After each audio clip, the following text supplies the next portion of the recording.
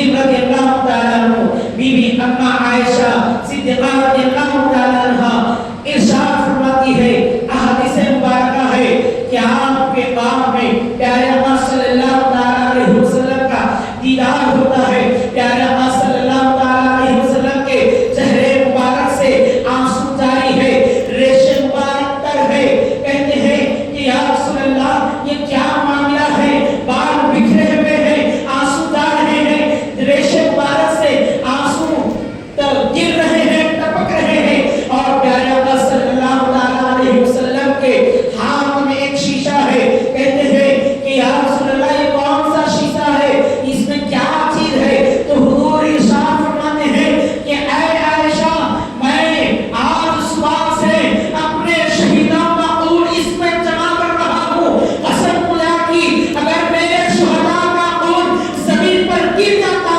تو یہ زمین کبھی سر و سبز نہیں ہوتی، یہ زمین کبھی نرم نہیں ہوتی، یہ زمین سے اللہ کی نعمتیں حاصل نہیں کرتے، اسی لیے میں نے میرے نواسوں کا، میرے شہداء کا، میرے قرابت دار کا خون اس شیشے میں جمع کر رہا ہوں۔ عزیزان گرامی، اس کے بعد بھی جو علم بٹھاتے ہیں اپنے کانوں سے پردہ ہٹائیں، غور سے سنیں، علم بٹھانا کون سی نشانی ہے، علم بٹھانا کون سا عمل ہے؟